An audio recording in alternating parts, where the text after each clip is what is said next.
এখনো যদি কবরে যা হয় আমরা যদি দেখতে পারতাম রে বাবা, দুনিয়ায় কেউ থাকতে পারতাম না, দুনিয়ার কিছু করতে পারতাম না। কিন্তু নবী পয়গম্বর সবই বুঝতে পারতেন, আল্লাহ তাদের বুঝার সক্ষমতা দিয়েছিল। কালিমুল্লাহর প্রশ্নের জবাবে বলিয়া দেয়, দুনিয়ার জমিনে যখন বেঁচে ছিলাম নাফরমানি করেছি মালিকের সঙ্গে, মালিকের হুকুম মানি নাই। কিন্তু আমরা স্বামী স্ত্রী দুইজন পরামর্শ করেছি, আমাদের মধ্য থেকে দুনিয়ার জমিনে যদি কোনো সন্তান ভূমিষ্ঠ হয়, ছেলে হোক মেয়ে হোক, মাদ্রাসায় পড়াইব, তাকে আমরা আলেমা বানাইব। সন্তান প্রাপ্ত বয়স হয়ে গেল, আমার সন্তানকে আমি মাদ্রাসার ভিতরে নিয়ে আসছি, সুতরাং আমার সন্তানকে আপনি মাদ্রাসায় পড়ায়া দেন। ওই সন্তান উস্তাদ দেখেন না প্রতিটা মাদ্রাসায়, যখন বাচ্চাকে প্রাথমিক পর্যায়ে নিয়ে যায় তখন ওই বাচ্চাকে উস্তাদ কিন্তু ইন্টারভিউ নাই রে বাবা, একটু পড়াইয়া দেয়। ওই সন্তান হুজুরের কাছে নিয়ে যাওয়ার পর হুজুর প্রশ্ন করে, বাবা একটু পড়ো, আমার সাথে সাথে পড়ো। ও বাবা অনেক লম্বা চওড়া কথা। ওই সন্তান যখন বলছে বিসমিল্লাহির রহমানির রহিম, ওই সন্তানের জবানে যখন আল্লাহকে রহমান বলে স্বীকার করছে, আল্লাহকে রহিম বলে স্বীকার করছে, কিতাবের ভেতর উল্লেখ করছে, কবরওয়ালা ডাক দিয়া বলে, ও কালিমুল্লাহ, আমার সন্তান যখন আল্লাহকে রহমান বলে ডাক দিল, আমি আল্লাহর অন্তরে কুদরত অন্তরে জোশ মেরে গেল, আমি আল্লাহ সহ্য করতে পারি না, আমি আল্লাহ ঠিক থাকতে পারি নাই। ওই মাসুম বাচ্চা মাদ্রাসার ভেতরে গিয়ে আমাকে ডাক দিল, শুধু ডাক দেওয়া নাই, বলছে আল্লাহ তুমি রহমান, বলছে আল্লাহ তুমি রহিম। আমি আল্লাহকে যখন রহমান রহিম বলে ডাক দিছে, ওর বাবা নাফরমানি করলেও আমি ভুলে গেছি। এই রহমান রহিম বলার কারণে আমি আল্লাহ ওর বাবাকে ওই জাহান্নামের আগুন থেকে মাফ করে দিয়েছি। চিল্লায়া বলেন সুবহানাল্লাহ। ওরে মন রে, কবর ঘরের খবর নিলে নারে,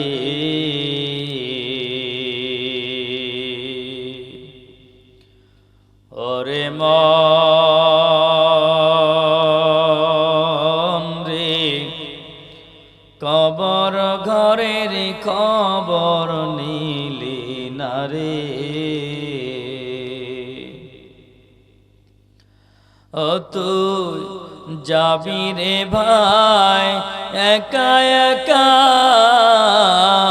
যাবি রে বোন একা একা, সঙ্গে কেহ যাবে না রে,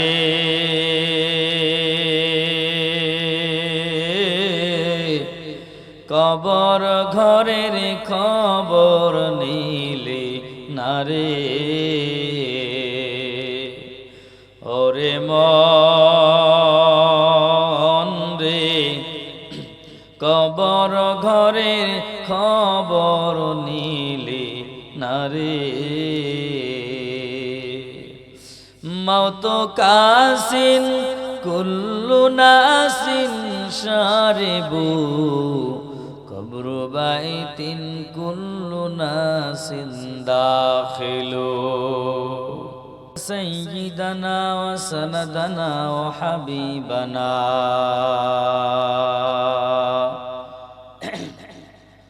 وحبيب ربنا وطبيبنا طبيب قلوبنا ومولانا محمد صلى الله تعالى عليه وعلى آله وأصحابه وبارك وسلم تسليما كثيرا كثيرا. الذي أرسله الله تعالى بالحق بشيرا ونذيرا وداعيا إلى الله بإذنه وسراجا منيرا. أما بعد فأعوذ بالله من الشيطان الرجيم.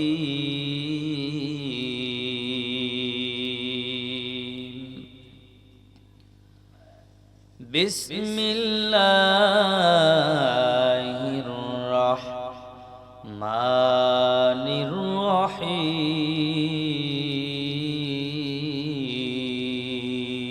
الرحيم.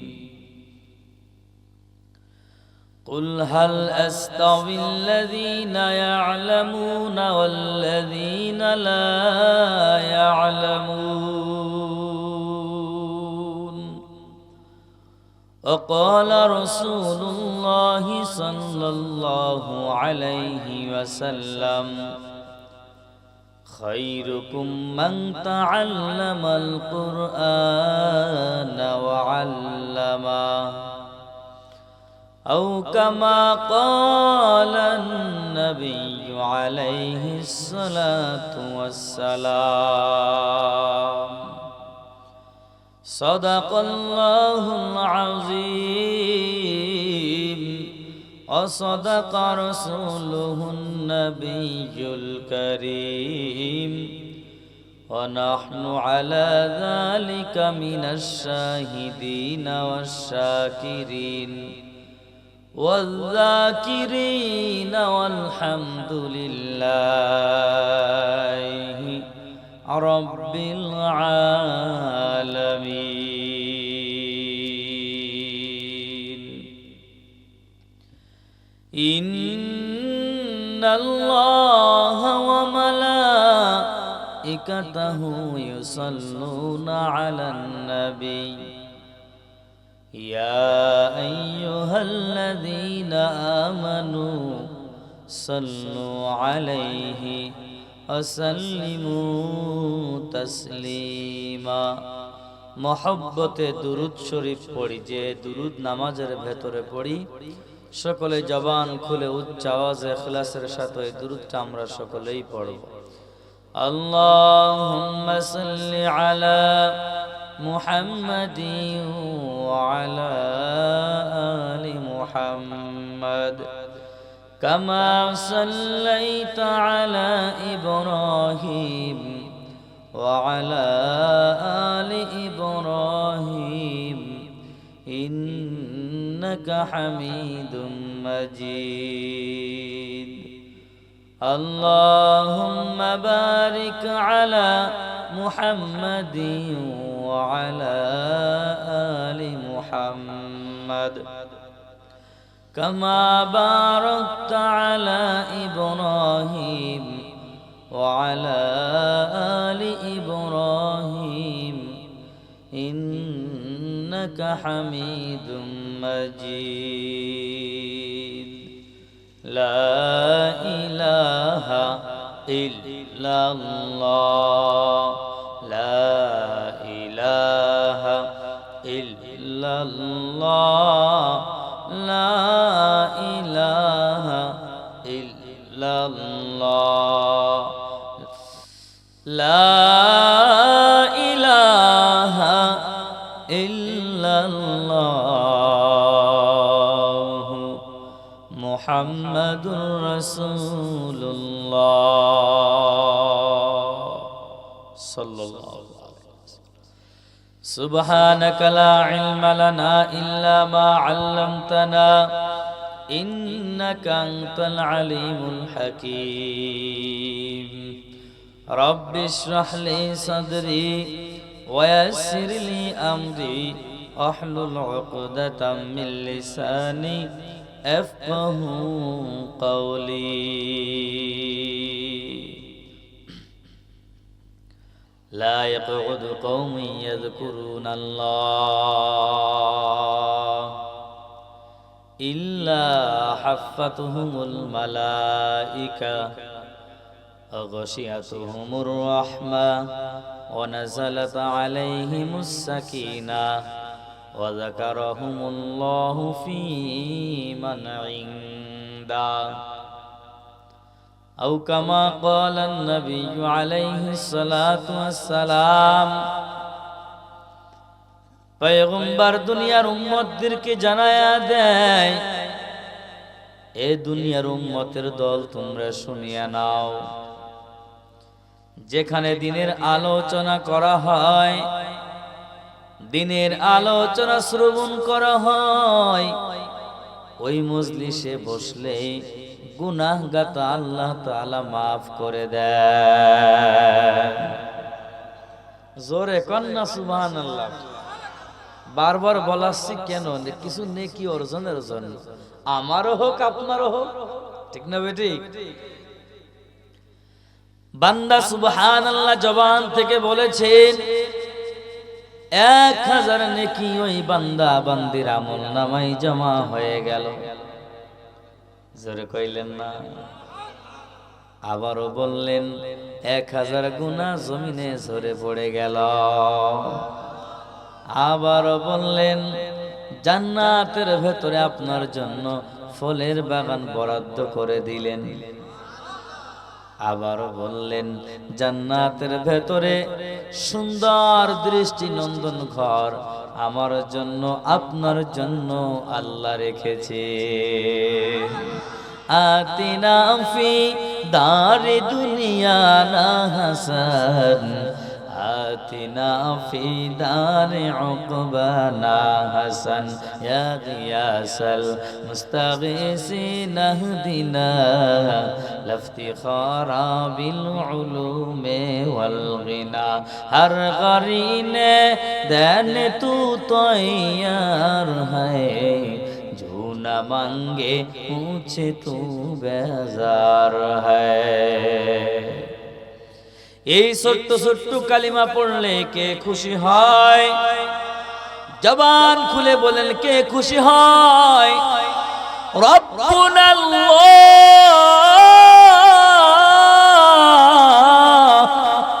বলেন কে খুশি হয়? ও নালিয়ার ডাঙ্গি যুবক, ও আমার বাবাজি, পর্দার আড়ালের মা, সকলকে পায়ে হাত রেখে বলিয়া যায়, এই নির্দিষ্ট প্যান্ডেলের বাহিরে এটা খেলার মাঠ ময়দান বলা হয়, কিন্তু এখন এই ময়দানটা আর খেলার মাঠ নয়, এই ময়দানটা স্কুল বিদ্যালয় মাঠ নয়, এই মাঠটা এখন জান্নাতি মাঠে পরিণত হয়েছে। চিল্লায় বলেন সুবহানাল্লাহ।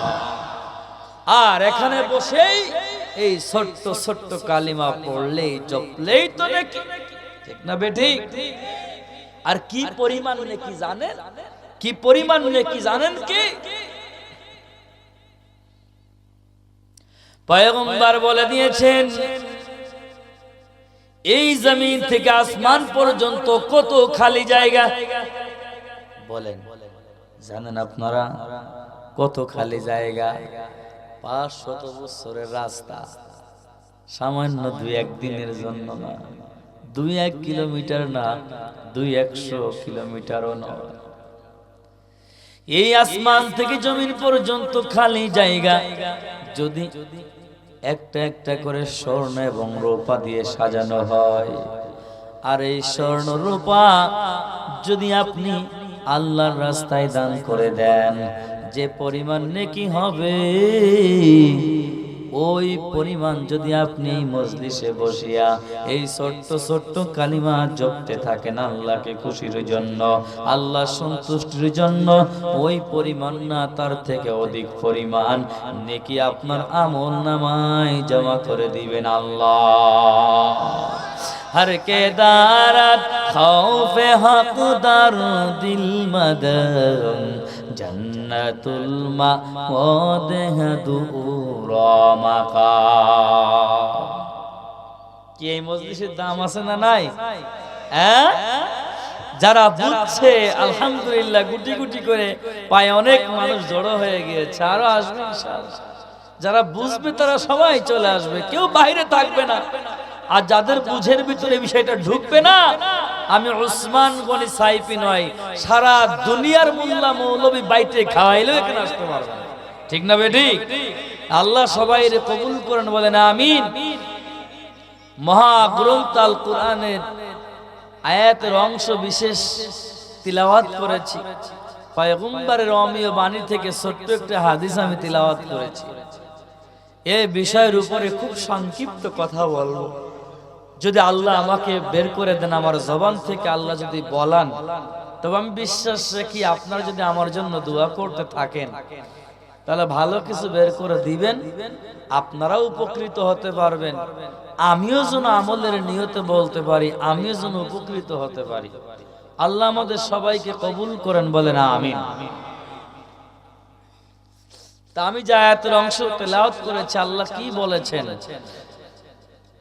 কুল হাল আস্তাউবিল লাযীনা ইয়ালামুনা ওয়াল লাযীনা লা ইয়ালামুন।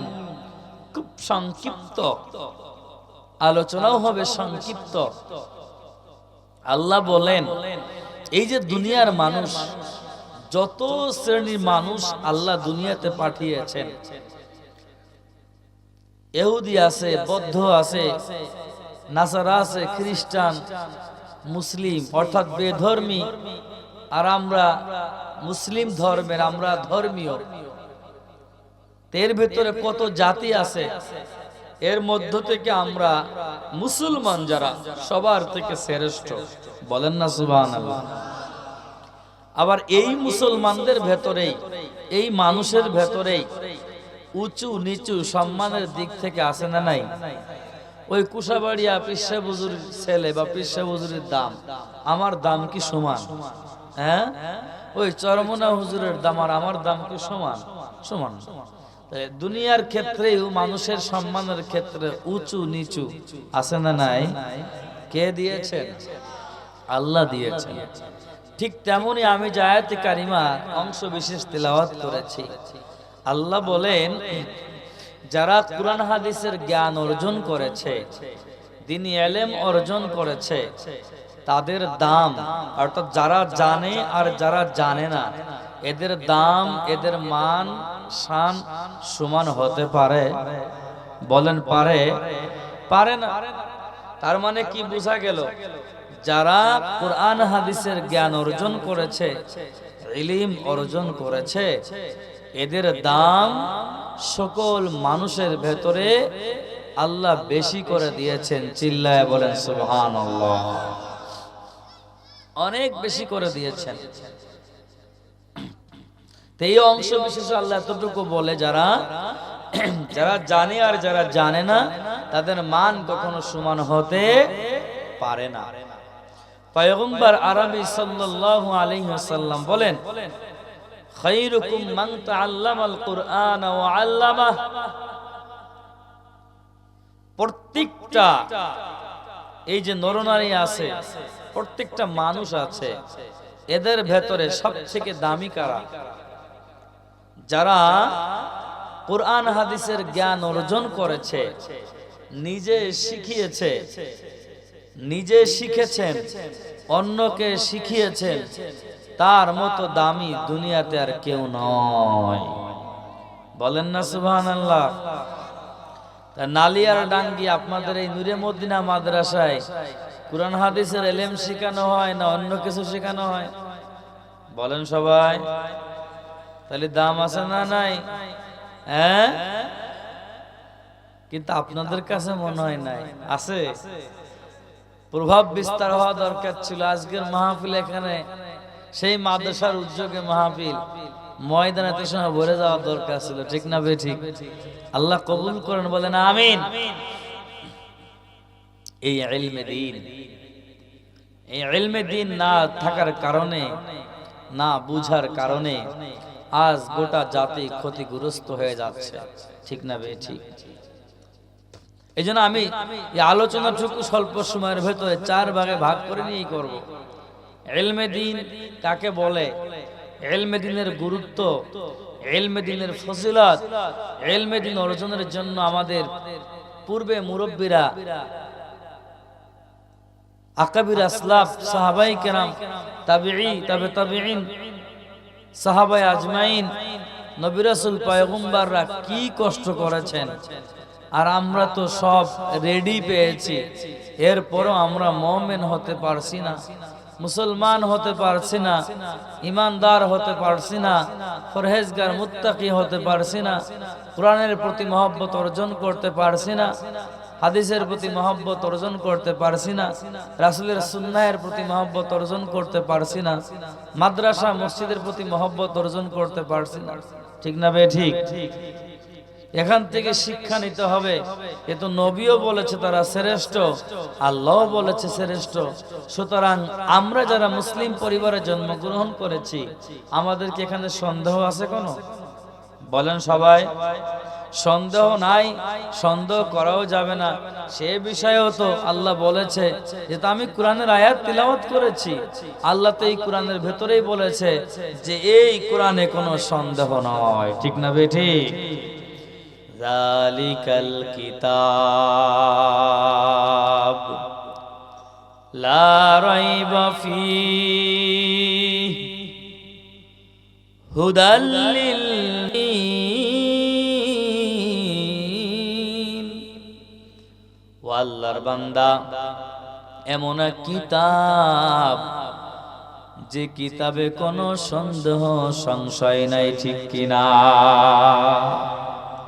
মুত্তাকি যদি হতে চাও, মুমিন যদি হতে চাও, মুমিনা যদি হতে চাও, এই কিতাবকে আঁকড়ে ধরিয়া নাও, এরপরেই মুমিন মুমিনা হতে পারবেন, ঠিক কিনা? 1 নম্বরে ইলমে দ্বীন কাকে বলা হয়? প্রাণের প্রিয় যুবক ও আমার বাবা, পর্দার মা গো, সকলকে লক্ষ্য করে বলিয়ে যায়, অন্ধকার একটা রাস্তা, আলোর একটা রাস্তা। আপনার চক্ষু ভালো থাকার পরেও অন্ধকার জায়গাতে যেতে কষ্ট হবে কি হবে না? বলেন, যদি প্রচুর পরিমাণ অন্ধকার হয়, ভালো চোখ হইলেও যাওয়া যাবে না, ঠিক না বেঠি? ইলমে দ্বীন এমন জিনিস, 2টা রাস্তা, একটা আলো অন্ধকার, একটা আলো। এই অন্ধকার পথ থেকে আলোর পথে যারা যেতে পারবে, সঠিক রাস্তা খুঁজে পাবে।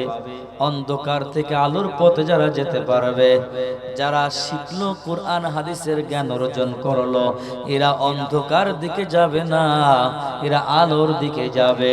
সুতরাং দুনিয়ার জমিনে যারা ইলমে দ্বীন অর্জন করেছে, খবরদার খবরদার, এরা কোনো সময়ও কিন্তু অন্ধকার জগতে যাবে না, অন্ধকারের দিকে যাবে না, এরা আলোর দিকে ধাবিত হবে। এরা হালালও বুঝবে, হারামও বুঝবে, জায়েজও বুঝবে, না জায়েজও বুঝবে, হালাল হারাম তো মিস করে চলতে পারবে। আর ইলমে দ্বীনের জ্ঞান না থাকলে, ইলমে দ্বীন না অর্জন করলে, ওই বান্দা অন্ধকার আর আলোর পথ চিনা সম্ভব নয়, ঠিক কিনা? তার মানে কি, আলোর পথ পেতে গেলে ইলমে দ্বীনের শিক্ষার দরকার আছে না নাই? চিল্লায় বলেন, আছে না নাই? কোরআনের জ্ঞান অর্জন করা দরকার আছে না নাই? সুন্নাহের জ্ঞান অর্জন করা দরকার আছে না নাই? তাহলে অবশ্যই ইলমে দ্বীনের শিক্ষাটা প্রত্যেকটা বান্দা বান্দির জন্য ফরজ করেছেন আল্লাহ। পয়গম্বর অন্য হাদিসের ভেতরে বলে দিয়েছেন, তলাবুল ইলমি ফারিদাতুন আলা কুল্লি মুসলিম, তলাবুল ইলমি ফারিদাতুন আলা কুল্লি মুসলিম। বুঝেন কিছু? পয়গম্বর কি বলেছে? প্রত্যেকটা নর নারীর উপরে ইলমে দ্বীন শিক্ষা করা ফরজে আইন করে দিয়েছে। সুবহানাল্লাহ কইলেন না? তার মানে ইলমে দ্বীন কাকে বলে? এক নম্বরে বুঝলেন যে অন্ধ পথ থেকে আলোর পথ খুঁজে পাওয়ার জন্যই ইলমে দ্বীনের শিক্ষা প্রত্যেকটা ব্যক্তির জন্যই জরুরি, তাই না?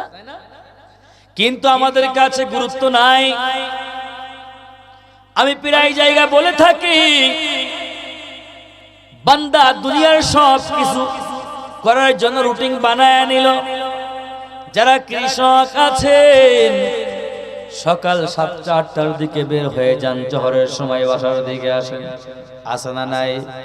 অনেকেই সারা দিন কর্মঘণ্টা বানায় নিল, ব্যবসায়িক ভাইও বানায় নিল, শ্রমিক ভাইও বানায় নিল। কিন্তু বান্দা 24 ঘন্টার ভেতরে 10টা মিনিট কোরআন তিলাওয়াত করা, কোরআন শিখা, শুদ্ধ করার সময়টুকু বান্দার হলো না, ঠিক কিনা?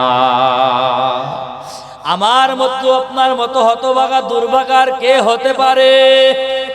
ও নালিয়ারডাঙ্গি যুবক, সকলকে লক্ষ্য করে বলিয়া যায়, খবরদার খবরদার, গুমরাই হয়ে কবরে যাইয়েন না, পথভ্রষ্ট হয়ে কবরে যাইয়েন না, গুনাহ নিয়ে কবরে যাইয়েন না রে বন্ধু। ওই পরকালে কিন্তু পার পাওয়ার সুযোগ নাই, সুযোগ নাই। এই জন্য ইলমে দ্বীনের গুরুত্বটা আমাদের সকলের দাওয়াতি জরুরি। ও আল্লাহর বান্দা, কোরআন শিখতে হবে, হাদিস শিখতে হবে, পয়গম্বরের সুন্নাতের উপর আমল করতে হবে। ও পয়গম্বরের উম্মত, আল্লাহকে পাওয়ার জন্য পয়গম্বরের আদর্শ অনুযায়ী জীবন যাপন করবেন, হক্কানি রব্বানি উলামায়ে কেরামের সান্নিধ্যে চলবেন, তাহলে ইলমে দ্বীনের গুরুত্বটাও বোঝা সম্ভব হবে, ঠিক কিনা?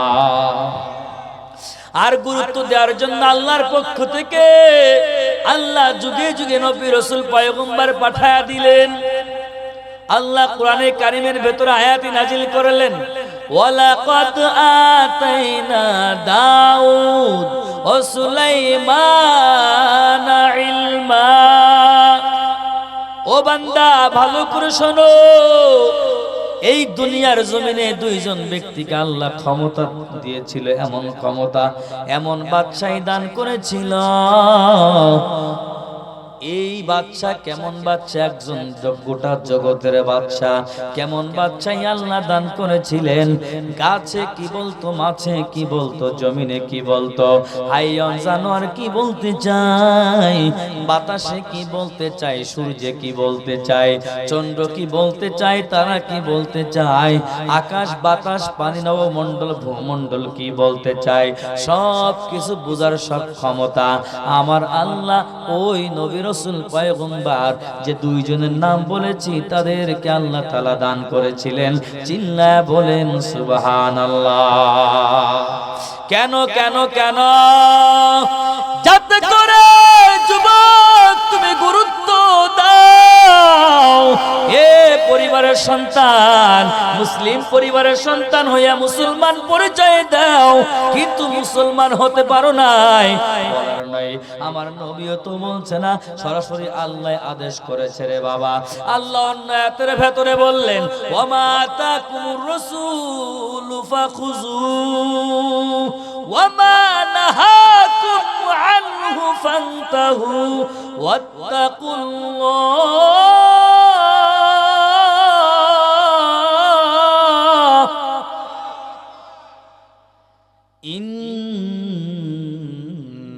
ইন্নাল্লাহা শাদীদুল ইকাব।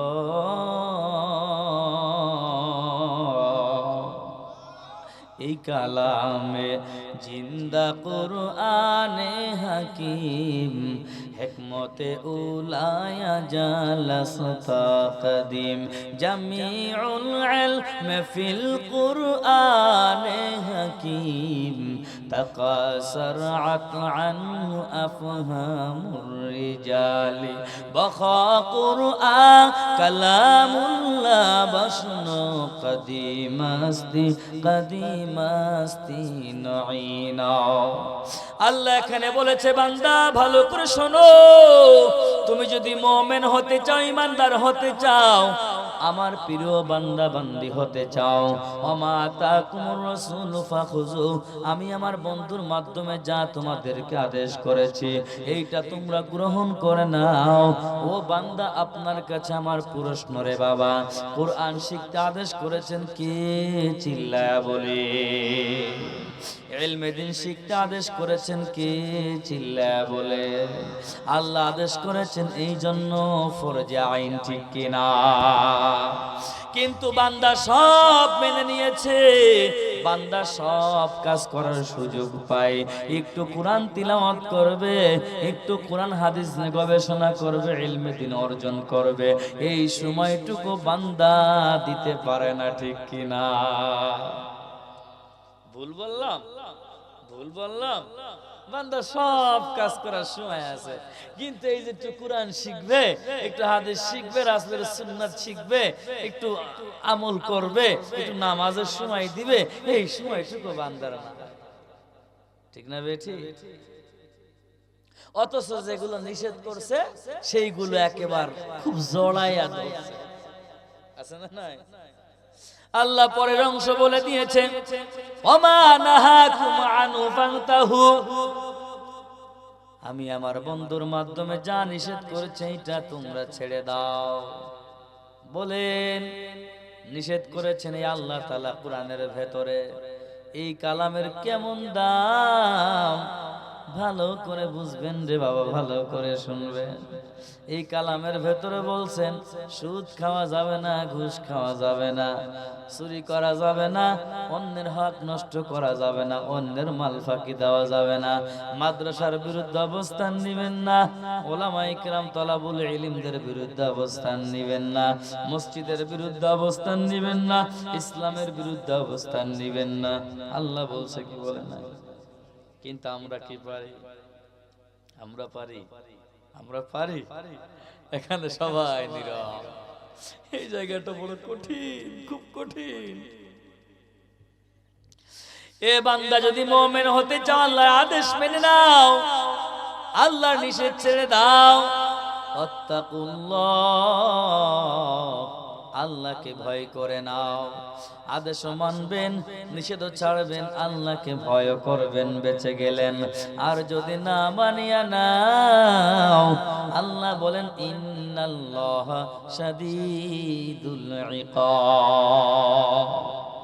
এ পিরানের প্রিয় যুবক, ও আমার কলিজার ভাই, আমি সকলকে লক্ষ্য করে বলতে চাই, কাল কিয়ামতের ময়দানে যখন আপনাকে কাঠ গড়াই দাঁড়াইতে হবে রে বাবা, যদি আপনি জাহান্নামের আসামি হয়ে যান, আপনি জবাব না দিতে পারেন প্রশ্নের রে বাবা, ইন্নাল্লাহা শাদীদুল ইকাব, ওই পরিস্থিতি মোকাবেলার সক্ষমতা পৃথিবীর কোন বান্দাকে আল্লাহ দেন নাই, ঠিক কিনা?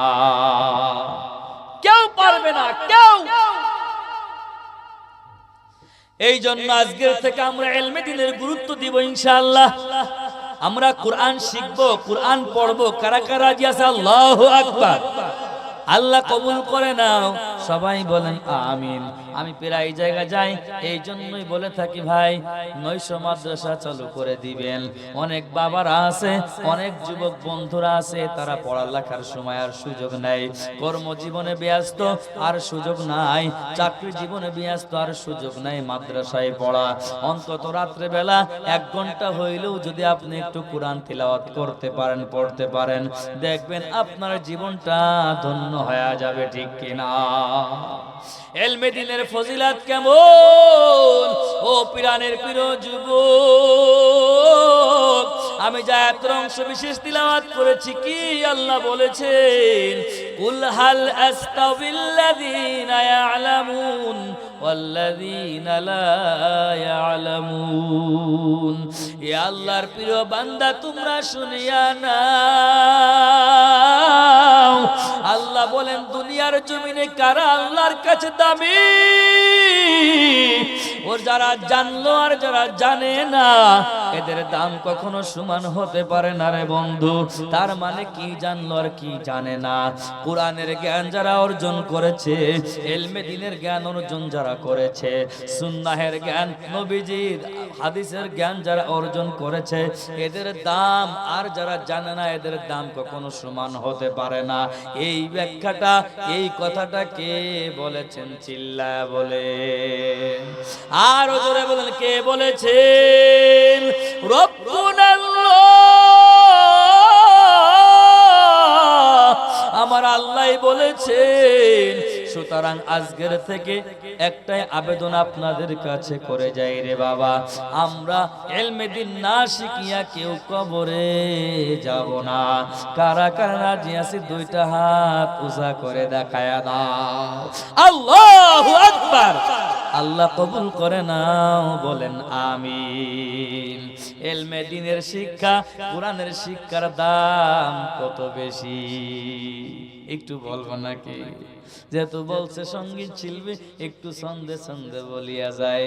10, 11, 12, 13, 14, 15, 10, 11, 12, 13, 14, 15, সব ছাড়িয়া আল্লাহর কোরআন ধরো ভাই ধরো, সব ছাড়িয়া আল্লাহর কোরআন ধরো ভাই ধরো। কি ধরবেন? সবাই বলেন কি ধরবেন? ছোট্ট সূরা ইখলাস রে ভাই একবার পড়িলে, 10 পারা কুরআন পড়িবার সওয়াব তো মিলে।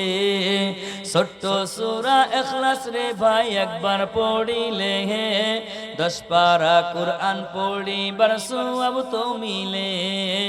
আবু যর গিফারির মতো পড়ো ভাই পড়ো, আবু যর গিফারির মতো পড়ো ভাই পড়ো, সব ছাড়িয়া আল্লাহর কোরআন ধরো ভাই ধরো, সব ছাড়িয়া আল্লাহর কোরআন ধরো ভাই ধরো। 10, 11, 12, 13, 14, 15, 10, 11, 12, 13, 14, 15, সব ছাড়িয়া আল্লাহর কোরআন ধরো ভাই ধরো। এই কোরআন তো পড়লে রে ভাই কত ফজিলত, যার কারণে সাহাবীরা পড়তেন সারা রাত। বলেন না আল্লাহু আকবার। এই কোরআন তো পড়লে রে ভাই কত ফজিলত, যার কারণে সাহাবীরা পড়তেন সারা রাত। আল্লাহর কোরআন বুকে নিয়ে জীবনটা গড়ো, আল্লাহর কোরআন বুকে নিয়ে জীবনটা গড়ো, সব ছাড়িয়া আল্লাহর কোরআন ধরো ভাই ধরো, সব ছাড়িয়া আল্লাহর কোরআন ধরো ভাই ধরো। সকাল বেলা সূরা ইয়াসিন কেউ তো পড়িলে, সারা দিনের কর্ম কাজে বরকত মিলে। বলেন না সুবহানাল্লাহ। সকাল বেলা সূরা ইয়াসিন কেউ তো পড়িলে, সারা দিনের কর্ম কাজে বরকত মিলে।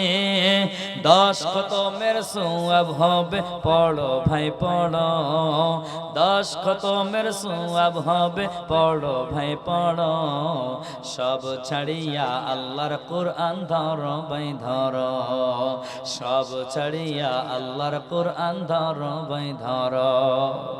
উঠতে বসতে চলতে ফিরতে সব সময় ও বান্দা আল্লাহর জিকির করবেন, আর দৈনন্দিন একটা সময় হলেও কোরআন তিলাওয়াত করবেন। যারা কোরআন পড়তে পারেন না, মাদ্রাসার ভেতরে তলাবুল ইলমকে গিয়ে বলবেন, ও বাবা একটু পড়ো আমি শুনি। কোরআন এমন এক কিতাব, ধরলেও সব, শুনলেও সব, পড়লেও সব রে বাবা। সুতরাং প্রত্যেকটা ব্যক্তিকে পায়ে ধরে বলিয়া যায়, মুখস্থ মুসলমান পরিচয় দিয়ে দিয়ে চললে হবে না রে বাবা, প্রকৃত মুসলমান হয়ে কবরে যেতে হবে, ঠিক কিনা? আর কবরে যায় যদি শান্তি পেতে চাও, ওই কবরে কেউ তোমার আপন নয়, ওই কবরে একমাত্র তোমার আল্লাহ। ওরে দুনিয়ার জমিনে মাকে পাইলা, বাবাকে পাইলা, দুনিয়ার জমিনে নেতা নেত্রী পাইলা, আপনজন পাইলা, ওই কবরে কিন্তু কেউ নাই রে বাবা। এই জন্য প্রত্যেকটা বান্দা কেউ বলে যায়, বান্দি কেউ বলে যায়, আমরা ইলমে দ্বীনের শিক্ষা অর্জন না করিয়া কেউ আমরা কবরে যাব না। কারা কারা রাজি আছে হাত উঁচা করে দেখায়া দেন। আল্লাহু আকবার। আল্লাহ কবুল করে নেন, বলেন আমিন। এরপরে ইলমে দ্বীন শিখার জন্য কারা মেহনত করেছে, কষ্ট করেছে, এর পরের অংশে আল্লাহ তাআলা সুন্দর করে আমাদেরকে জানিয়ে দিয়েছে। ওই যে বললাম না, ওয়ালাকাদ আতাইনা দাউদা ওয়া সুলাইমানা ইলমা, কেমন ইলম শিখেছিল আল্লাহ দান করেছিল। ওই যে কি দুইজন পয়গম্বর, একজন সমগ্র পৃথিবীর বাদশাহী ক্ষমতা আল্লাহ তাআলা দান করেছিল, যাতে করে আমাদেরও গুরুত্ব বাড়ে, আমরাও যেন শিখতে পারি বাবা। শুধু তাই নয়, আমরা যাকে ইমাম মানি, ইমাম আবু হানিফা রাহমাতুল্লাহি আলাইহি, তার জীবনীটা পড়ে দেখো। আরে বাবা, আমরা এক জায়গা থেকে আর এক জায়গায় ইলমে দ্বীন শিখার জন্য দৌড়ান দিয়ে চলে যায়। ও বাবা, শুধু তাই নাই, একাডেমিক সাইডে নয় রে বাবা, একটু খেয়াল করে দেখেন, এই ইসলাহের লাইনে, সুলুকের লাইনেও তাকায়া দেখেন। আমরা মাগুরার মানুষ, আমরা কুশাবাড়িয়া পীর সাহেব হুজুরের কতটা ভালোবাসতাম, শিকার জন্য তার কাছে চলে যাইতাম। তিনি চলে যাইতো বরিশাল চরমোনার ময়দানে, ইসহাক রহমাতুল্লাহি আলাইহি, ফজলুল করিম রহমাতুল্লাহি আলাইহি, ও আল্লাহর বান্দা বড় বড় এরকম সিঁড়ি ধরে নবী পর্যন্ত চলে যাইতো। ইমাম আবু হানিফা রহমাতুল্লাহি আলাইহির কাছে ওই যে পড়ে থাকতেন ইমাম মুহাম্মদ রহমাতুল্লাহি আলাইহি, ইমাম মুহাম্মদ রহমাতুল্লাহি আলাইহি যোগ্য মানুষ, তিনিও ইমাম, তারপরেও শিকারের জন্য আবু হানিফা রহমাতুল্লাহি আলাইহির দরবারে পড়ে থাকতেন। একদিন ইমাম মুহাম্মাদের পুত্র মারা যায়, এরপরও একজন উকিল বানায়া চলে ফাটায়া দিল আবু হানিফার দরবারে, যাও যাও যাও, তুমি একটু এই মাসআলাটা শিখে আসো, কেমন কাফন দাফন সম্পন্ন করায়া বিদায় দিব। ও আল্লাহর বান্দা যুবক, একটু দিলের কান দিয়ে শুনিয়া নাও রে বাবা। ইমাম মুহাম্মদ রহমাতুল্লাহি আলাইহি, ইমাম আবু হানিফা রহমাতুল্লাহি আলাইহির কাছ থেকে এই মাসআলাটা শিকারের জন্য, দিন শিকারের জন্য চেষ্টা করতেন রে বাবা। এই জন্য আমি সকলকে পায়ে হাত রেখে বলি, আমরা কেন উলামায়ে কেরামের সান্নিধ্যে যেতে পারলাম না? আমরা কেন এই মাদ্রাসার ভিতরে ঢুকতে পারলাম না? আমরা নামে নামে মুসলমান পরিচয় দেই বাবা, মুখে মুখে মুসলমান পরিচয় দিবা, কিন্তু মুসলমানের কাজ না করলে মুসলমান হওয়া যাবে না, ঠিক কিনা?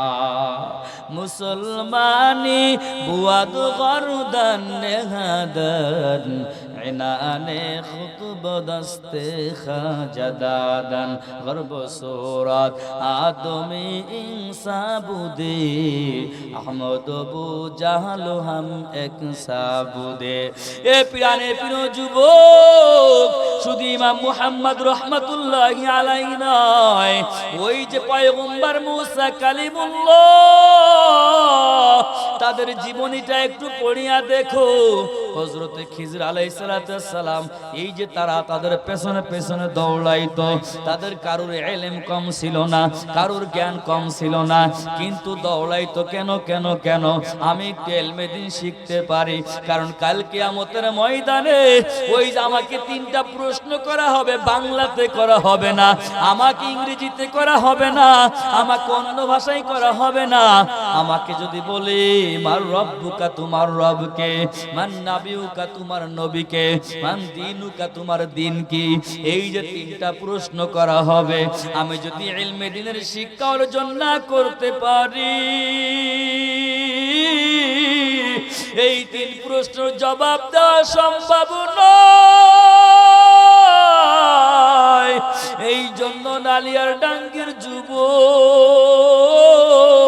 ও আমার বাবা পর্দালের মা গো, আমি সকলকে পায়ে হাত রেখে বলিয়া যাই, কোরআনের জ্ঞান অর্জন না করিয়া কবরে যাইও না, ইলমে দ্বীনের জ্ঞান অর্জন না করিয়া কবরে যাইও না। ওই যে আমাদের মুরব্বীরা কি না কষ্ট করেছে ও বাবা, এখন তো আমাদের প্রত্যেক গ্রামে গ্রামেই মাদ্রাসা হয়ে গেল। আপনাদের এখানে মাদ্রাসা আছে, ওই বাচ্চারা সুন্দর করে পড়ালেখা করে। অনেকের ভুল থাকতে পারে, আমার থাকতে পারে, আরেকজনের থাকতে পারে। এই ভুলের দিকে না তাকায়া, এই ভুলের দিকে তাকায়া যেন আপনি যেন মাদ্রাসার বিরুদ্ধে না হয়ে যান, আপনি যেন আলেমের বিরুদ্ধে না হয়ে যান, আপনি যেন মসজিদের বিরুদ্ধে না হয়ে যান। আমি ব্যক্তি অন্যায় করতে পারি রে বাবা, আপনাদের জন্য এটা নিয়ামত। এই জন্য সকলকে বলি, এখান থেকে অনেক দূরে যাওয়া লাগে না। এ বাবা অনেক রেফারেন্স দিতে পারবো।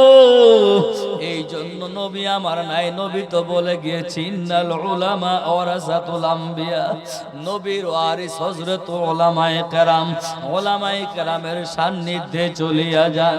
আমার নবী অন্য হাদিসের ভেতরে বলে ওয়া আন্নাল উলামা ওয়ারাসাতুল আম্বিয়া, নবীর উত্তরাধিকার হযরত উলামায়ে কেরাম। দেখবেন সমাজের ভেতরে তাকাইয়া প্রমাণ করে নেবেন, বাবাই যদি মারা যায় ওই ভাতিজাকে চাচাই লালন পালন করে রে বাবা। আমরা জানি ওই ভাতিজা চাচাকেই বাবার মতো সম্মান শ্রদ্ধা করতে হয়, করলে আদব, না করলে বিয়াদব। ঠিক তেমনি আমার নবী নাই, উলামায়ে কেরামকে শ্রদ্ধা করবেন। ওয়া আন্নাল উলামা ওয়ারাসাতুল আম্বিয়া, নবীর উত্তরাধিকার হযরত উলামায়ে কেরাম। এ পিরানের প্রিয় যুবক, এই তলাবুল ইলমকে ভালোবাসলে, মাদ্রাসাকে ভালোবাসলে, এই উলামায়ে কেরামকে ভালোবাসলে কি প্রতিদান পাবেন?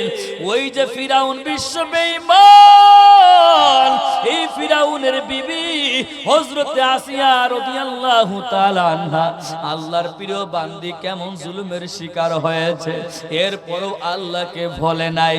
রাস্তা দিয়ে একটা মাদ্রাসার তলাবুল ইলম বাচ্চা হেঁটে যায়, ওই ফিরাউনের বিবি আসিয়া ডাক দিয়া বলে, তুমি তাকায়া দেখো ওই বাচ্চাকে কত সুন্দর দেখা যায়।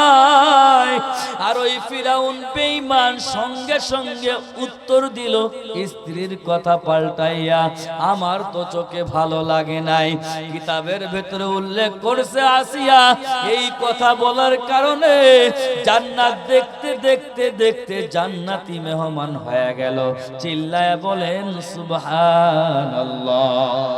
আর ফিরাউন তার জীবনী ইতিহাস আপনারা শুনেছেন, ওই বেঈমান ভালোবাসে নাই, এখনো তার ওই লাশটা দেখার জন্য মিশরের জাদুঘরে মানুষ চলে যায়। এখনো কি ঘৃণিত সারা পৃথিবীর মানুষের কাছে রে বাবা। এই জন্য আপনাদেরও পায়ে হাত রেখে বলিয়া যায়, মাদ্রাসাকে ভালোবাসুন, তলাবুল ইলমকে ভালোবাসুন। ও আল্লাহর বান্দা বান্দি সন্তানকে মাদ্রাসায় দিয়ে দেন, দেখবেন দুনিয়াতেও সফল হয়ে যাবেন, পরকালেও সফল হয়ে যাবেন। পয়গম্বর অন্য হাদিসের ভেতরে বললেন, মান আমিলান আও মুতাআল্লিমান আও মুস্তামিয়ান আও মুহিব্বান। এ পয়গম্বর উম্মত, আলেম হয়ে যান, তলাবুল ইলম হয়ে যান। আল্লাহর বান্দা আলেমকে ভালোবেসে নেন, ও আও মুহিব্বান, অন্তত মোহব্বত করিয়ে নেন রে বাবা। কিন্তু 5 নম্বর কাতারে যাইয়েন না, তাহলে কিন্তু ধ্বংস হয়ে যাবেন। আর মোহব্বত করলে অনেক লাভবান হয়ে যাবে। আমি তাফসীরের কিতাবের ভেতরে একটি ঘটনা পড়তেছিলাম। জগৎ বিখ্যাত একজন তাফসীরকার আল্লামা ফখরুদ্দিন রাজি রহমাতুল্লাহি আলাইহি লিখেছেন তাফসীরে কবির। এই কিতাবটা সুন্দর করে লিখেছেন। হে আল্লাহর বান্দা যুবক, ও আমার বাবাজি পর্দালের মা গো, আল্লাহর বান্দা লিখেছেন কত সুন্দর চমৎকার একটি ঘটনা। আপনার সন্তানকে মাদ্রাসায় পড়ালে কি লাভ হবে রে বাবা, মহব্বত করলে কি লাভ হবে? পয়গম্বর মূসা কালিমুল্লাহ আল্লাহর সঙ্গে কথা বলতেন তুর পাহাড়ে যাইয়া। কেমন দামি মানুষ, তারই একটি ঘটনা।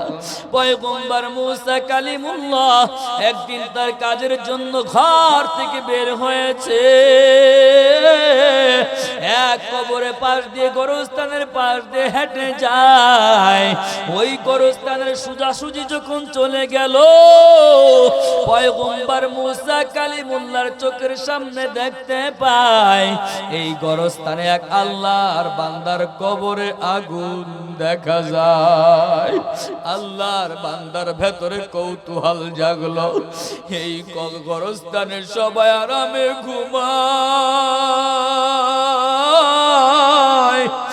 একটা কবরে আগুন দেখা যায় কেন? ওই লোকটা কি অন্যায় করেছে তার জন্য শুধু তার কবরে আগুন? মূসা কালিমুল্লাহ চিন্তা করতে করতে তার কাজের দিকে চলে যায়। তার গন্তব্য চলে গেল। কাজ শেষ করিয়া, অনেক বিরল ঘটনা রে বাবা, সময় আমার অল্প, একটু খেয়াল করে বুঝিয়া নিবেন। পয়গম্বর মূসা কালিমুল্লাহ চলে গিয়েছিল গন্তব্য, কাজ শেষ করিয়া আবার বেঁকে চলে আসলো। ওই গোরস্থানের কাছাকাছি চলে আসলো। যাওয়ার সময় তাকায়া দেখে কবরে আগুন। আসার সময় ওই কবরে আগুন দেখা যায় না। মূসা কালিমুল্লাহ কেমন পাওয়ারফুল মানুষ, আল্লাহর সঙ্গে কথা বলতেন।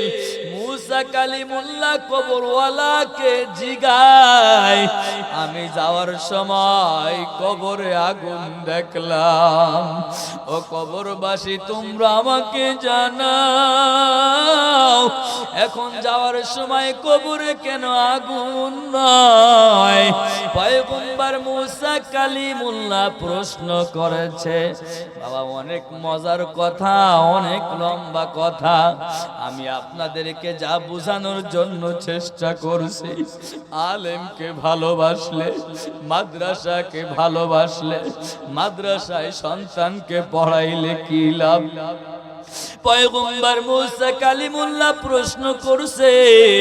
প্রশ্ন করার পরে কালিমুল্লাহর জবাবে আওয়াজ কালিমুল্লাহকে জবাব দেয়, দুনিয়ার জমিনে যখন বেঁচে ছিলাম আমার দ্বারা এমন কোন নাফরমানি নাই, করি নাই, আমি কখনো নামাজ পড়ি নাই, আমি কোরআন শিখি নাই, কোরআন তিলাওয়াত করি নাই, আমি আল্লাহর হুকুম মানি নাই, আল্লাহর আদেশ মানি নাই, নিষেধ ছাড়ি নাই, আল্লাহর ইবাদত করি নাই, এই কারণে আমাকে আল্লাহ আগুন জ্বালায়া দিল। এখন কেন নিভে গেল? কালিমুল্লাহর প্রশ্ন। আল্লাহর বান্দা ডাক দিয়া বলে, কালিমুল্লাহ, এ আল্লাহর বান্দা, যদি আল্লাহ জবান কাউকে খুলে দেয় তার জবান অটোমেটিক খুলে যায়, ঠিক না বেঠিক? এখনো যদি কবরে যা হয় আমরা যদি দেখতে পারতাম রে বাবা, দুনিয়ায় কেউ থাকতে পারতাম না, দুনিয়ার কিছু করতে পারতাম না। কিন্তু নবী পয়গম্বর সবই বুঝতে পারতেন, আল্লাহ তাদের বুঝার সক্ষমতা দিয়েছিল। কালিমুল্লাহর প্রশ্নের জবাবে বলিয়া দেয়, দুনিয়ার জমিনে যখন বেঁচে ছিলাম নাফরমানি করেছি মালিকের সঙ্গে, মালিকের হুকুম মানি নাই, কিন্তু আমরা স্বামী স্ত্রী দুইজন পরামর্শ করছি, আমাদের মধ্য থেকে দুনিয়ার জমিনে যদি কোনো সন্তান ভূমিষ্ঠ হয়, ছেলে হোক মেয়ে হোক, মাদ্রাসায় পড়াইব, তাকে আমরা আলেমা বানাইব, এই নিয়ত করেছিলাম। এরপরে আমি দুনিয়ার থেকে আমার বিদায় হয়ে গেল। আমি আমার সন্তানকে দেখতে পারি নাই, আমার সন্তানকে আমি পড়াইতে পারি নাই, কিন্তু আমার বিবির গর্ভে আমার বাচ্চাটা ছিল। ওই বাচ্চা যখন ভূমিষ্ঠ হয়ে গেল, বিবি শুদ্ধ নিয়তটাকে কাজে লাগাইল। ওই সন্তান যখন প্রাপ্ত বয়স হয়ে গেল, ওই সন্তান যখন প্রাপ্ত বয়স হয়ে গেল, ওই সন্তানকে মাদ্রাসার ভেতরে মা নিয়ে গেল। ওই মায়া উস্তাদকে যায় বলো, আমার স্বামী হারা স্ত্রী আমি, আমার স্বামী যখন বেঁচে ছিল, আমরা স্বামী স্ত্রী দুইজন পরামর্শ করেছিলাম, আমাদের মধ্য থেকে যে সন্তান দুনিয়ার জমিন আগমন করবে, তাকে আমরা আলেম বানাইতে চাই, হাফেজে কোরআন বানাইতে চাই। আজকে আমার স্বামী নাই, আমার সন্তান প্রাপ্ত বয়স হয়ে গেল, আমার সন্তানকে আমি মাদ্রাসার ভিতরে নিয়ে আসছি। সুতরাং আমার সন্তানকে আপনি মাদ্রাসায় পড়ায়া দেন। ওই সন্তান উস্তাদ দেখেন না, প্রতিটা মাদ্রাসায় যখন বাচ্চাকে প্রাথমিক পর্যায়ে নিয়ে যায়, তখন ওই বাচ্চাকে উস্তাদ কিন্তু ইন্টারভিউ নাই রে বাবা, একটু পড়াইয়া দেয়। ওই সন্তান হুজুরের কাছে নিয়ে যাওয়ার পর হুজুর প্রশ্ন করে, বাবা একটু পড়ো, আমার সাথে সাথে পড়ো। ও বাবা, অনেক লম্বা চওড়া কথা। ওই সন্তান যখন বলছে বিসমিল্লাহির রহমানির রহিম, ওই সন্তানের জবানে যখন আল্লাহকে রহমান বলে স্বীকার করছে, আল্লাহকে রহিম বলে স্বীকার করছে, কিতাবের ভেতর উল্লেখ করছে, কবরওয়ালা ডাক দিয়া বলে, ও কালিমুল্লাহ, আমার সন্তান যখন আল্লাহকে রহমান বলে ডাক দিল, আমি আল্লাহর অন্তরে কুদরত, অন্তরে জোশ মেরে গেল, আমি আল্লাহ সহ্য করতে পারি না, আমি আল্লাহ ঠিক থাকতে পারি নাই। ওই মাসুম বাচ্চা মাদ্রাসার ভেতরে গিয়ে আমাকে ডাক দিল, শুধু ডাক দেওয়া নাই, বলছে আল্লাহ তুমি রহমান, বলছে আল্লাহ তুমি রহিম। আমি আল্লাহকে যখন রহমান রহিম বলে ডাক দিছে, ওর বাবা না ফারমানি করলেও আমি ভুলে গেছি। এই রহমান রহিম বলার কারণে আমি আল্লাহ ওর বাবাকে ওই জাহান্নামের আগুন থেকে মাফ করে দিয়েছি। চিল্লা বলেন সুবহানাল্লাহ, বলেন না আল্লাহু আকবার। এ নালিয়ার ডাঙ্গি এলাকার যুবক, ও আমার বাবাজি, পর্দার আলের মা গো, আমি সকলকে পায়ে হাত রেখে বলিয়া যাই, সকলকে দৃষ্টি আকর্ষণ করে বলিয়া যাই, ও বাবা, আমরা কখন মারা যাব জানা নাই। ওরে বাবা, কোন গাছের পাতা আমার জন্য রেডি, কোন দোকানের কাপড় আমার জন্য রেডি, ওরে মসজিদের কোনায় খাটিয়াও আমার জন্য রেডি। সুতরাং এখান থেকে আমরা ওয়াদা করব, কোরআনের প্রেমিক হয়ে যাব।